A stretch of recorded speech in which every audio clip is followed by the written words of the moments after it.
Olá, bem-vindo ao Há Controvérsias, eu sou Maurício Saliba e vamos falar hoje sobre educação infantil. Para isso, temos aqui o professor das FIU, Luiz Bosco, que vai discutir com a gente sobre o tema. Bem-vindo, Luiz. Muito obrigado pela oportunidade. Luiz Bosco é professor de Psicologia das FIU e vai se apresentar. Eu sou psicólogo, a minha especialidade é a área de Psicologia Escolar e Educacional. Eu fiz o mestrado e o doutorado na Unesp de Assis. Eu dou aulas aqui nas Faculdades Integradas de Ourinhos desde 2011 e tenho me dedicado à pesquisa na área de Psicologia Escolar e Educacional. Ok. Eu acho que a educação hoje é um tema importante porque passamos por um momento de...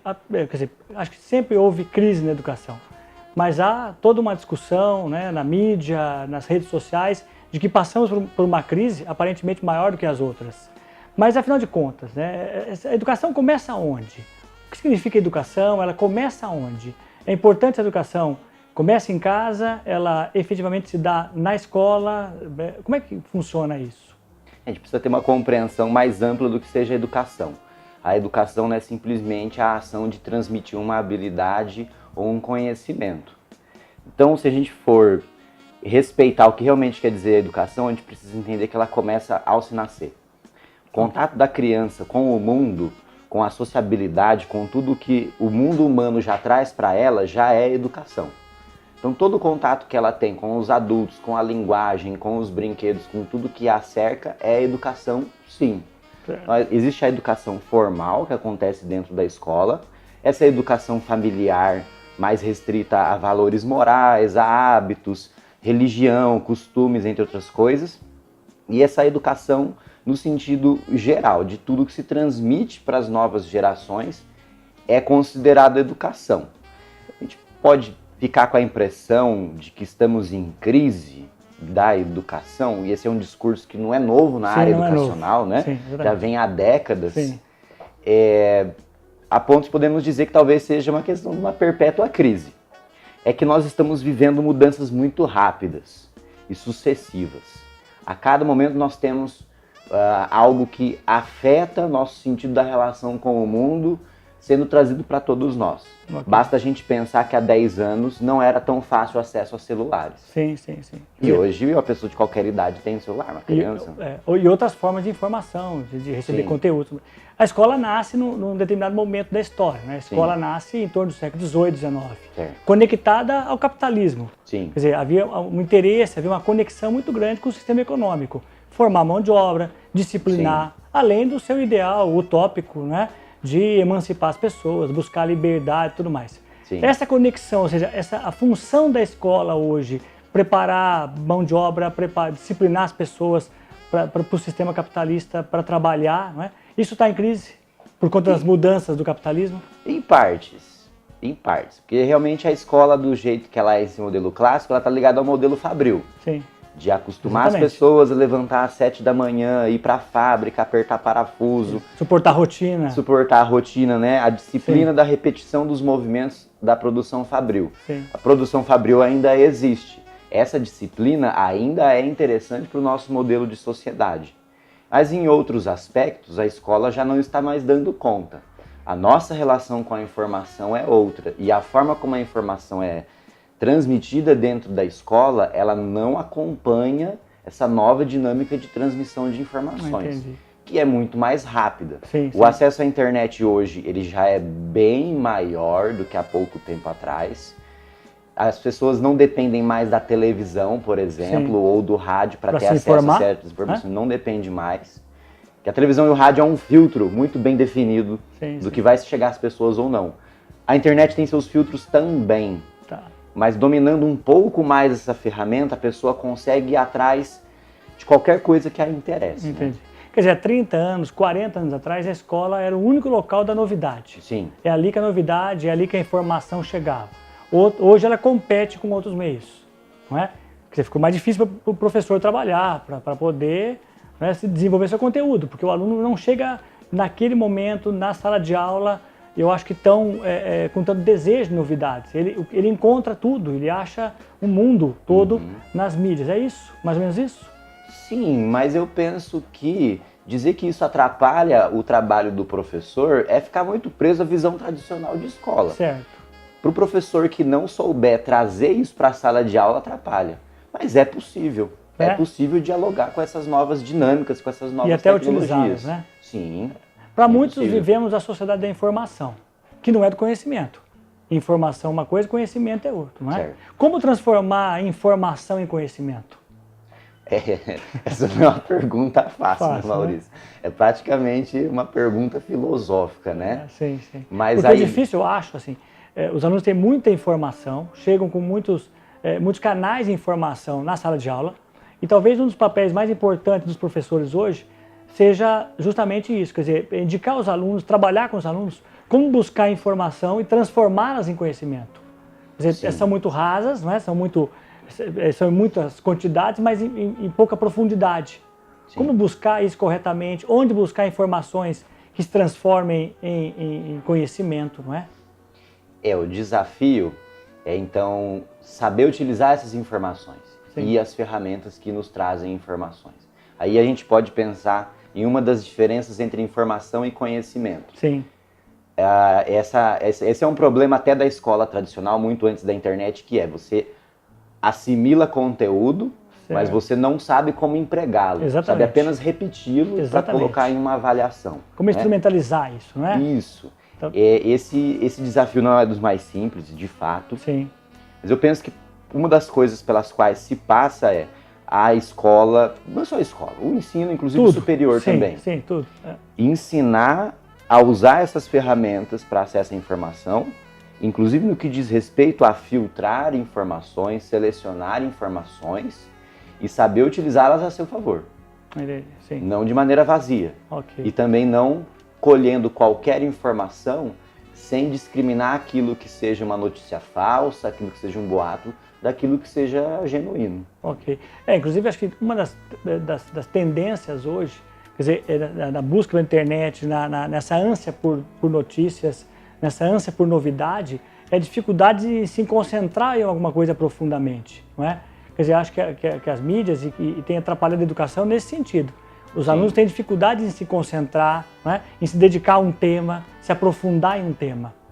É isso? A gente está até falando de novas capacidades cognitivas. Né? Sim.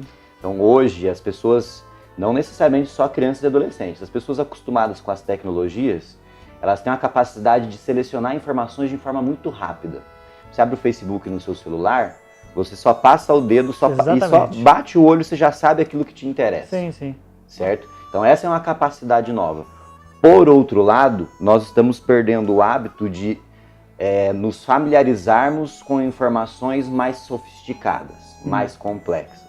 Então a gente seleciona muito rápido, mas a gente não consegue mais... É muito difícil ter aquela concentração de ler um texto longo. Sim. Você quer ver a chamada do texto, o título do texto, né? Mas a gente não quer ler o chamado textão. Exatamente. Certo? A gente quer ficar na superficialidade. E esse é um problema bastante sério, por sinal. Sim, e textos difíceis, porque geralmente na internet são textos mais tranquilos, né? São resumos. Se aprofundar num livro difícil, num texto difícil, também isso tem atrapalhado um pouco. Acho que nesse aspecto a escola é um pouco atrapalhada pelas mídias, não? E me assusta, por exemplo, ouvir de alunos de universidades públicas ou privadas, não importa, mas me assusta ouvir de alunos que hoje eles não têm mais os textos indicados por nós professores. Eles acham suficiente prestar atenção na sala, pegar uma coisa ou outra, um resumo, o aluno vem e te pede slide, né? Sim, slide, professor. Sim. Então estuda no slide e não lê o texto. Sim. Ou procura algo no Google, um resumo os próprios livros, né? Quer dizer, procura os resumos nos próprios livros. Né? Eu acho uma coisa importante para a gente falar, e no próximo bloco vamos falar sobre isso, se é verdade que a escola de antigamente, dos antigos, era melhor que a nossa escola. Se a educação realmente era melhor. Eu tenho dúvidas sobre isso, né? Sempre digo. Mas a gente fala no próximo bloco. Ok? Então, nossos comerciais, voltaremos já.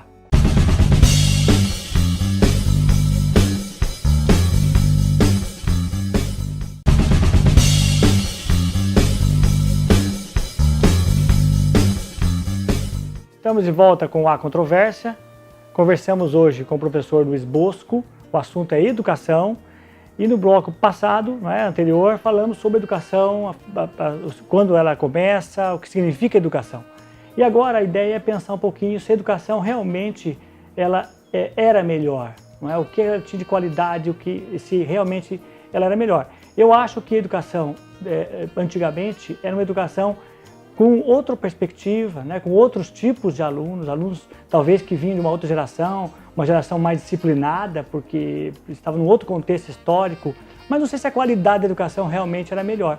Me parecia mais despolitizada, me parecia menos crítica, não é? Será que é isso, Luiz?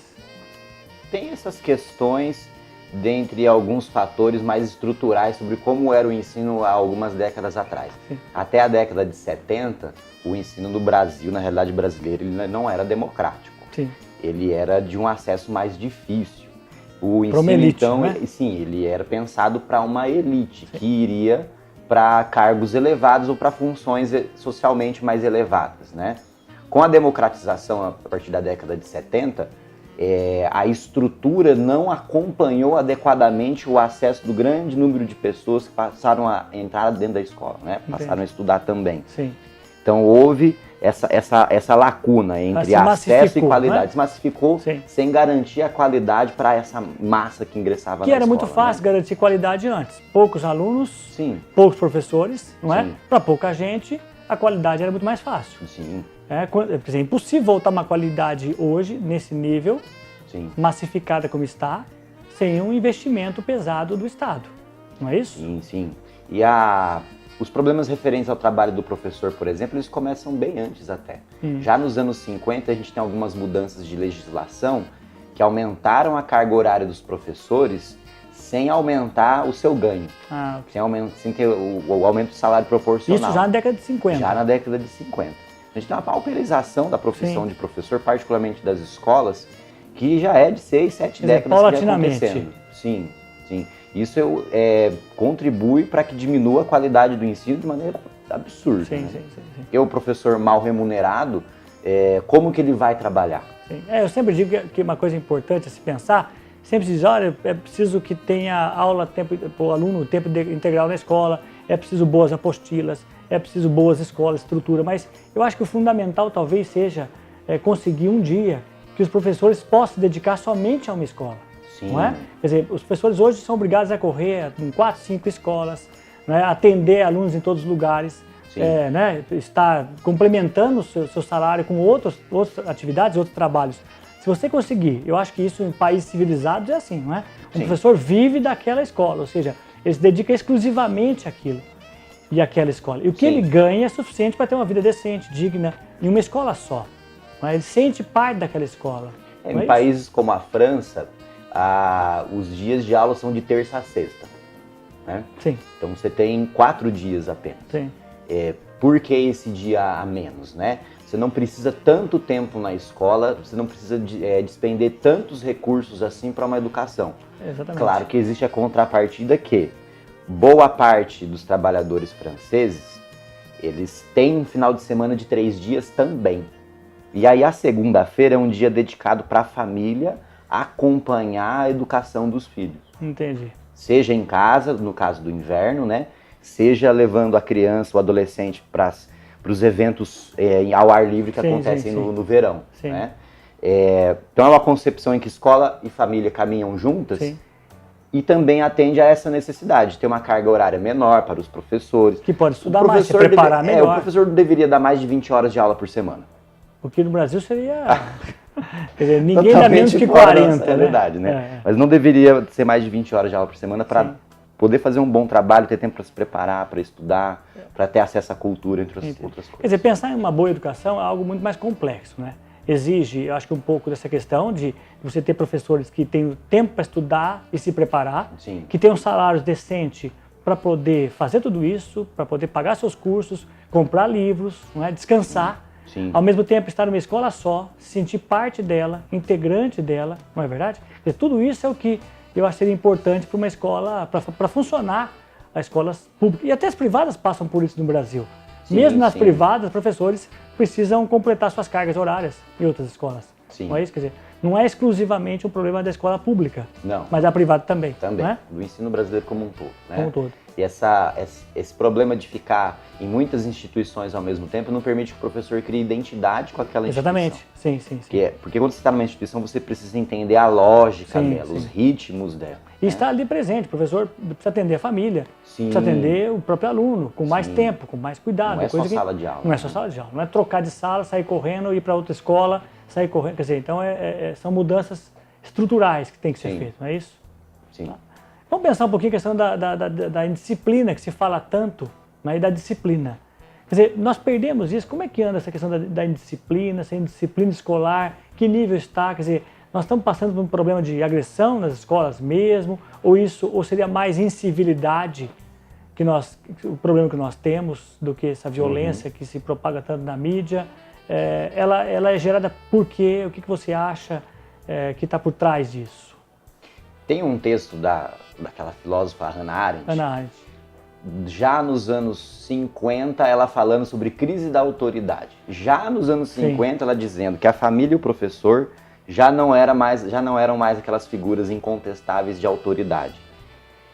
É uma coisa para ser pensada também quando a gente discute essa questão, porque eu vejo muitos educadores e até mesmo pesquisadores da área de educação muito presos ao mito de uma era dourada da educação. Exatamente. Que um dia a educação foi perfeita, que Sim. o professor falava, o aluno obedecia. Sim. Essa era dourada nunca houve. Essa é a verdade, nunca houve essa era dourada. É uma falácia, né? Quando a gente vai realmente conhecer a história da educação, a gente vê que nunca houve. A educação sempre teve os problemas, mudam algumas coisas conforme a época. Essa questão das tecnologias, por exemplo, né? Sim. Essa autoridade do professor como incontestável, eu não sei nem dizer se um dia ela foi incontestável. Eu acho que havia assim, uma diferença, até por conta da estrutura social, né? O Fernando Savater, um filósofo, ele diz assim, lógico que era uma outra sociedade, portanto havia aquela coisa das mães o tempo todo em casa, Sim. disciplinando os filhos, né? Sim. Havia um outro modelo de disciplina, hoje as mães todas trabalham, né? Grande parte delas pelo menos trabalham, as crianças são criadas hoje sem aquele controle disciplinar das casas, então a família não socializa mais como socializava antes e a escola não consegue fazer os dois. Quer dizer, o Savater diz, quando a família socializava, a escola ensinava. Né? Hoje a família não socializa e a escola não está preparada para os dois. É isso, você acha? A questão da socialização, ela é tanto Primária, da família no quanto da caso. escola. Sim. Tanto da família quanto da escola, né? Sim. Do educar de maneira geral também. O que a gente pode constatar é que a educação dentro da escola, ela se tornou muito massificada aí no mau sentido agora. No sentido de que existe uma indiferença quanto à individualidade de cada aluno, do professor também, sim, quanto às questões pessoais de alunos e de educadores. As pessoas ali dentro, elas convivem forçadamente, elas não têm laços estreitos e com as escolas cada vez mais inchadas e com sua estrutura cada vez pior, sim, sim, faz com que essa convivência seja cada vez mais difícil, cada vez mais tensa. Aí sim podemos dizer que surgem mais incivilidades ou microviolências, enfim, a gente pode dar o nome que preferir, sim, mas essas dificuldades das relações, né? Isso tem essa contribuição por essa atomização das nossas relações. Entendi. A gente, esse nosso distanciamento que acontece dentro da família, acontece dentro da escola, está acontecendo em todos os espaços sociais. Quer dizer, se você pensar antigamente, a escola tinha menos alunos, né? Então havia mais fácil cuidar de cada um deles. Sim. Né? Você observar cada comportamento, se atuar. Hoje massificada, com muitos alunos, professores correndo de escola para lá, para cá, não é? É difícil tratar os desiguais de forma desigual, não é isso? O que acontece é tratar os desiguais de forma igual, você massifica tudo isso, não é? Sim. Agora, a gente podia pensar um pouquinho no próximo bloco sobre a questão de como tratar isso, como as famílias podem educar ou colaborar com a escola. Será que bater adianta? A ideia do tapinha não dói, né? Será que bater resolve? É possível educar sem bater? Que acho que é um tema que voltou, né? Que hoje se discute muito. Muitos dizem que está proibido um tapinha, né? Bater adianta? No próximo bloco a gente vai pensar um pouquinho sobre isso. Vamos para os comerciais. Estamos falando com o Luiz Bosco sobre educação.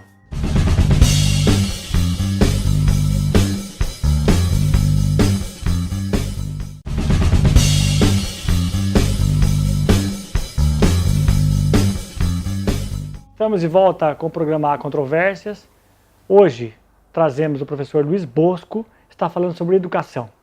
E no bloco passado nós pensamos essa questão do tapa, né? Ou seja, de você bater em criança. Eu sei que a escola não faz mais isso, já superamos isso na escola, em alguns lugares, talvez ainda exista alguns, né, resquícios disso, mas ainda há a ideia de que aquela disciplina, de que bater, de que um tapinha não dói, mesmo com a lei aprovada, com a lei da palmada, que teoricamente proibiria, e a ideia foi proibir a agressão, a violência mais exagerada, mas bater funciona para uma criança, para aprender ou para se disciplinar? Bater adianta, Luiz? Esse é um assunto bastante sensível, né? Porque quando a gente fala disso, nós estamos falando de uma forma milenar de se transmitir valores. Foi usada por muito tempo e que caiu em desuso há questão de décadas. Então é um assunto bastante sensível. Sim, né? sim. Eu penso que hoje é raro quem admita que aqueles castigos físicos enormes, né, de descer o couro, essas coisas, sim. Eu duvido que hoje alguém defenda, ajoelhar no milho, palmatória, né? Sim. Sofrimento, assim, não é? Aquela humilhação física, humilhação né? Física. Eu penso que hoje é difícil quem defenda. Tá. Mas ainda existe essa dúvida mesmo. Será que funciona? Será que não funciona? Do ponto de vista das pesquisas que há em psicologia educacional, o castigo físico ele não funciona. Ele não funciona em nenhuma hipótese, né? As punições, quanto mais severas forem, elas têm a tendência a produzir mais efeitos indesejados, efeitos que escapam daquilo que a gente pretende. Que a ideia de uma punição seria você coibir determinado comportamento. Sim. O problema é que quanto maior a intensidade da punição, mais efeitos inesperados ela provocará. Como, por exemplo, a revolta, a rebeldia, a mágoa e assim por diante, né? O dissabor com a educação, o dissabor com aquele comportamento e assim por diante, né? Então, o que se sabe é que as melhores ferramentas para a educação, elas são aquelas em que a gente trabalha o vínculo, que a gente trabalha a relação, o relacionar-se. Os laços. Isso, não o impor-se, não também o isolamento, como aquela forma de castigo conhecida como acting out, né? Que você deixa a criança 15 minutos no canto do castigo fazendo nada, né? Pra pensar. As formas mais eficientes, elas vão naquelas em que a gente tem que investir no vínculo afetivo. A questão é que elas tomam tempo. Sim, tomam tempo. Elas tomam Dá tempo. mais trabalho. Sim, porque é o quê? É conversar, Sim. Conversar com franqueza, é estar ao lado com mais tempo, com mais frequência. Né? Esperar a crise passar, muitas vezes, ter paciência para isso. Às vezes é preciso, não é? Às vezes é preciso. Tem uma historinha famosa, né, que diz que uma criança no mercado fazendo uma birra enorme no chão e a mãe dizendo, calma Mônica, calma Mônica, calma Mônica. Chega alguém e diz assim, olha, mas que bom que você pediu calma para a Mônica. Não, Mônica sou eu. Né? Ou seja, essa ideia de você conseguir essa disciplina, conseguir buscar esse controle sem bater, né? Com o diálogo, com esse vínculo criado pelo compromisso, né? Por demonstrar amor, o medo da criança de magoar ou de romper esse vínculo com aquele que ama, é isso que leva, com mais trabalho, né? A certa forma de controle, é isso? É preciso construir essa proximidade que vai trazer o amor, que vai trazer a gratidão, que vai trazer a proximidade, né? Entendi. Esse receio que a gente tem de desagradar alguém que a gente ame, ele é parte dessa criação de vínculos. Mas para que isso não seja só algo da ordem da culpa, é preciso então que essa proximidade ela seja trabalhada sempre. Ela tem que fazer parte da nossa rotina, por mais difícil que seja. Felizmente a realidade é de pessoas que trabalham muito, passam muito tempo fora de casa. Sim. E aí a criança é criada na frente de tablet, na frente de videogame, de televisão. Ou numa escola. Eu não sou contra essas coisas. Eu estou dizendo que essas coisas não substituem a relação humana, face a face, real, do contato, do carinho, da conversa, de ir no parque juntos, de jogar bola juntos, de fazer coisas juntos. Quer dizer, é isso que se tinha antigamente. Quando se fala de uma educação, entre aspas, melhor antigamente, é porque havia esse vínculo também, não é? Quer dizer, havia esse vínculo mais próximo dos pais antigamente, quer dizer, tinham mais tempo para as crianças, ficavam mais tempo em casa, não é? Hoje é todo mundo compromissado, os filhos têm agendas, todos nós temos 1000 agendas, não é? Quer dizer, se à noite antes pouco se trabalhava, hoje muitos trabalham à noite, complementam rendas, não é? À noite em outros serviços, ou trabalhando, Sim. ou estudando, ou uma pós atrás da outra, não é? Quer dizer, essa relação fica mais difícil hoje em dia. Eu lembro do hábito, às vezes a gente ainda vê Sim. cidades do interior, como aqui em Ourinhos, de se colocar as cadeiras na calçada, Sim. enquanto os adultos ficavam conversando, as crianças ficavam brincando. Próximo. Uma forma muito simples de estreitar relações. Sim. Né? Não sei se essa forma especificamente pode ser resgatada, talvez sim, mas é preciso haver estratégias em que a gente faça coisas juntos.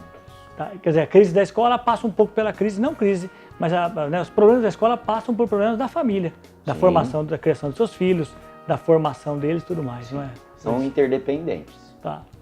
Quer dizer, e aí a gente entra num outro tema, né? Acho que quase na consequência, que é brincar. A importância de brincar.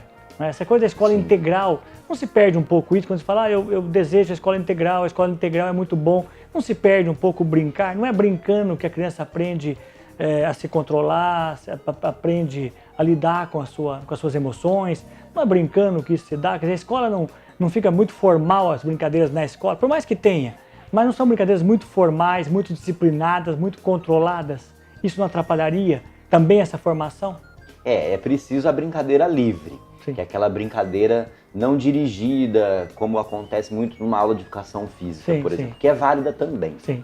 Mas a brincadeira livre é aquela em que a criança vai espontaneamente sozinha, acerta praticar o lúdico conforme os interesses dela no momento. Tanto para essa socialização que a gente falava, né, agora há pouco, quanto para o aprendizado até mesmo de outras habilidades, de habilidades mais formais relativas ao ensino. Entendi. É preciso sim do espaço dessa brincadeira espontânea. A questão do ensino integral, ela é delicada se a gente entender que ensino integral seja aulas em 2 períodos, o que não é. Que não é, né? Não deve ser. Né? Há alguns anos atrás, no estado de São Paulo, houve uma tentativa de ensino integral no ensino médio. Certo. Essa tentativa foi fracassada porque pegaram as mesmas escolas, com as mesmas estruturas, com os mesmos professores e falaram assim, agora vocês ficam até às 5 da tarde, manhã e tarde. Quase matou os alunos. Chega a ser desumano. E eu lembro que, inclusive, contratavam pessoas para dar oficinas de algo diferente, capoeira, teatro, essas coisas, pagando uma bolsa que era 1/3 de um salário mínimo. Aí não vai dar certo mesmo. Não vai dar certo. Né? Sim. Então, o ensino integral pode funcionar, em muitos países funciona, mas com um bom período para atividades livres. Certo. Ou como na França, pelo menos um dia da semana livre. Para poder que esse período, esse momento, seja um momento, né, eu acho que não só de aprendizagem formal, mas aprendizagem também informal, dentro da escola, que possa brincar. Então é importante que se brinque, né? Sim. Que a criança tenha esse espaço, esse tempo para brincar. Sim, né? sim. Luiz, eu acho que é importante tudo que você falou sobre educação. Você tem algo mais que você deseje, que você acha importante que nós pensemos sobre educação, que você acha que é importante falar nesse momento? O que eu penso que pode servir para a gente como uma reflexão final, que é importante para todos nós, é compreender que a educação não é função só do professor ou nem só do pai e da mãe. A educação é uma função da sociedade. A sociedade toda tem que ser vista como espaço de educação. O pai e a mãe, eles evidentemente têm responsabilidades específicas. O professor tem algumas responsabilidades específicas. Mas todos somos educadores juntos. Quer dizer, ela é importante para a sociedade, é fundamental para a sociedade, não é? Educar no sentido de transmitir os valores sociais. Sim. Né? Eu acho que a educação tem 2 eixos, né? Tem um eixo mais instrumental, que prepara o aluno para atuar com uma atividade profissional, mas também há um outro viés importante que prepara as pessoas, os alunos e as pessoas para viver em sociedade. Humanizador. Quer dizer, há os 2 eixos, né? E esses 2 eixos às vezes não estão conectados. Sim. Há escolas que se preparam demais para a questão mais profissional, né? Se preocupam muito com isso, mas não são tão humanizadoras, não é isso? Exatamente. A gente tem perdido de vista a necessidade de que esses 2 eixos caminhem juntos, né? pensando na questão da escola, muitas escolas são voltadas excessivamente para a questão de vestibular, para a formação técnica, e esquece a formação humana. Aí o que a gente vê é o quê? Adolescentes angustiados, com crises depressivas, com pensamentos suicidas, infelizmente. Essas duas dimensões, elas têm que caminhar, tanto dentro da família quanto na escola. A parte mais técnica, instrumental e a parte mais humana. Sim. Importante pensar nisso, não é? Sim. Ok. Muito obrigado, Luiz. E eu que agradeço pela oportunidade. A controvérsia está chegando ao fim do programa de hoje sobre educação com o professor Luiz Bosco. Voltaremos na próxima semana com mais um tema interessante. Muito obrigado.